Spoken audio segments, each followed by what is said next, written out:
Now that you've decided you'd like to restrict some of your content on Readz, let's look at how the setup process works.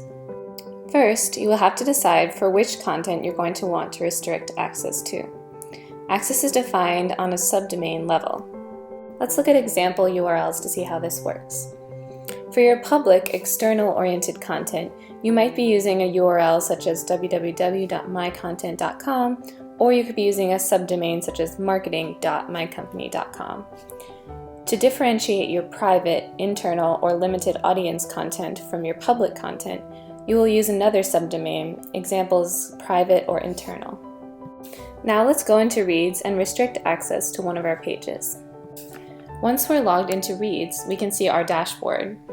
Up in the top left corner, we can see our current URL is readzdemo.readz.com.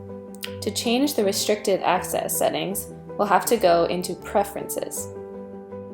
In the left-hand side menu, we can see a choice called Access Restriction. When we click on that, we'll be taken to our settings here. Our first major decision is if we want to have our content public or private.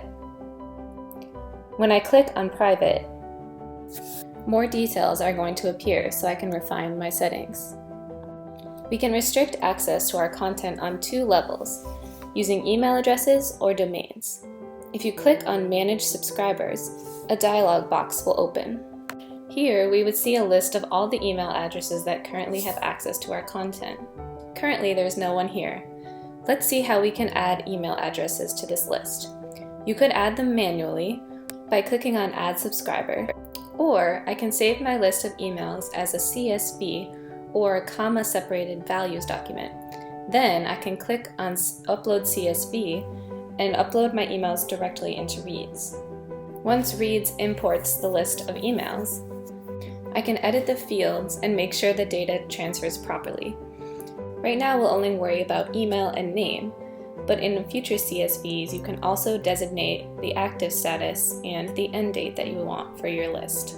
You can drag things around here if they don't look quite correct, and make sure that name matches up with name, email matches up with email. So here I'm going to designate them by last name instead of first name. Now we can see that all of the emails and last names were imported very nicely into our list here.